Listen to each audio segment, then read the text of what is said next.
If you want to be rich, it all comes down to 6 rules every wealthy person I know follows every single month. And even though I worked in investment banking for 9 years, nobody handed me these. I had to learn them the hard way because your salary, it's just a starting point. What actually builds wealth is what you do with the money once it hits your account. And most people never learn that.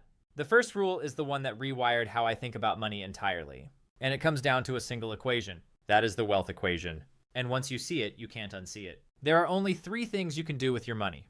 Earn it, keep it, grow it. Most people spend their entire career optimizing for one.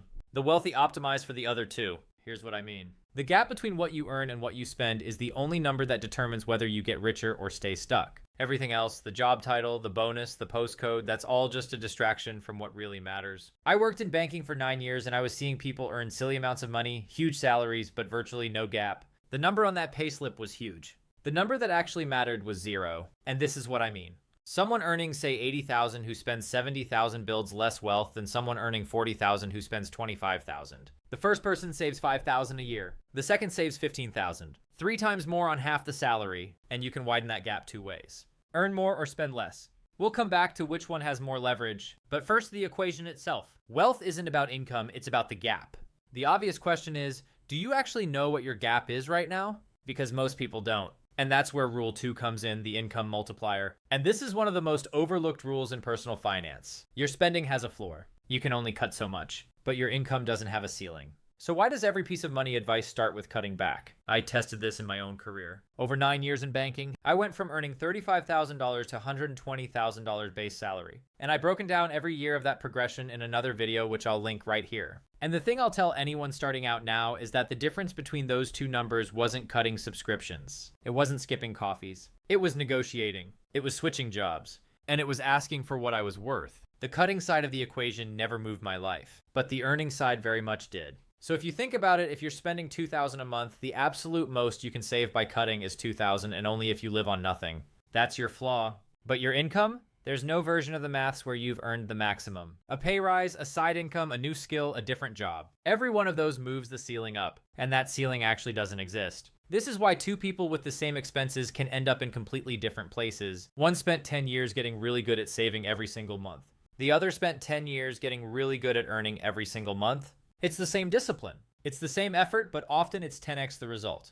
And the part that nobody says out loud is that cutting back is comfortable. It feels really responsible. There is absolutely a time and place for that. This is a personal finance channel, and I have specific videos on budgeting and saving. But the earning side, it is uncomfortable. It means asking for the raise, charging the higher rate, building the thing on the side, having the conversation you've been avoiding. That's why most people optimize for the smaller number. But if you're watching this, you're going to do both from now. So, if income is the lever, the question now becomes what happens when it actually starts going up? Because here's the trap that most people fall into. Most people earn more and then they spend more. And a year later, that gap that we spoke about, it hasn't moved an inch. And that's rule number 3, the lifestyle creep detector.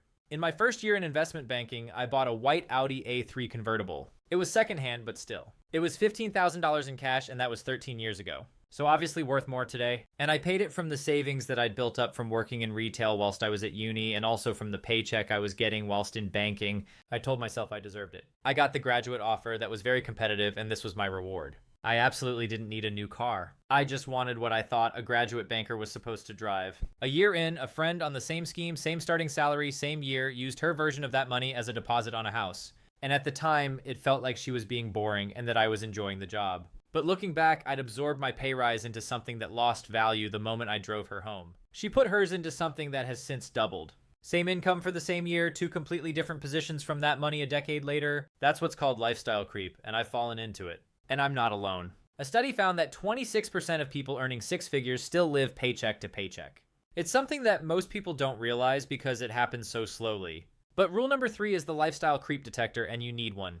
A $10,000 pay raise feels like $10,000, but after tax is closer to $6,000. If you absorb half of that into nice dinners, a better car lease, a flat with 1 more bedroom, you've kept maybe $3,000. That's $250 a month. That pay rise was supposed to change your life or bring you closer to financial security, but instead you moved your gap by $250 a month. And I don't want to pass on the message that you should absolutely not reward yourself or treat yourself. But I really recommend always making sure that when your income comes up, make sure that that gap does widen. You don't need to keep your cost exactly the same, but you don't want it to increase in the same rate that your income goes up. And it happens at every salary. Every income bracket has its own version of normal. The holidays people take, the cars people drive, the postcodes people live in. The moment your salary crosses into a new bracket, the new normal starts pulling at you. And most people don't notice that they're being pulled until the lifestyle is locked in and that gap is gone. So the detector is one question. Every time your income goes up, ask, did my gap go up with it? Not your spending, not your lifestyle, the gap from rule number 1. Because earning more only matters if more of it stays. And once more of it stays, the next question is what you actually do with it. And that is rule number 4. This video is sponsored by Shopify. I created my first business on Shopify, and what surprised me was how quick it was to get started. I didn't have to figure everything out from scratch. It was all in one place. And honestly, that's what gave me the confidence to actually get started in the first place, because Shopify takes all the guesswork out, and your products get discovered everywhere people are already shopping. Google, YouTube, TikTok, even ChatGPT. And when someone's ready to buy, ShopPay makes checkout one click, which means fewer abandoned carts and more completed sales. And for everything you're not an expert in, the analytics, the copy, the promotions, Shopify's AI co-founder Sidekick handles it so you can focus on the fun stuff, the creative stuff, the stuff you actually started a business to do. So if you've been sitting on an idea, go to shopify.com/Nisha to start your free trial today. That's shopify.com/Nisha. Rule number 4, spend on what compounds, not what decays. Here's a rule that took me years of earning well to actually understand. Every pound or every dollar you spend is doing one of two things. It's either compounding or it's decaying. Nothing stays still. And most people spend the majority of their money on the wrong side of that line. Decaying is what most spending looks like. The car loses value the second you drive it off. The clothes go out of style. The takeaway is gone in 20 minutes. None of that is wrong. You are absolutely allowed to enjoy your life, but understand what it is. You are exchanging money for something that will be worth less or nothing. You might enjoy it in the time, but that doesn't take away from the fact that that money is decaying. Compounding is the other category, and it's the one that nobody teaches you to look for. A $200 course that lands you a $5,000 pay rise. A $40 book that changes how you think about your career for the next decade. $1,000 laptop that makes you 2 times more productive. The gym membership that makes you a lot more healthier. These don't feel like investments at the till. They feel like spending, but the return curves up instead of down.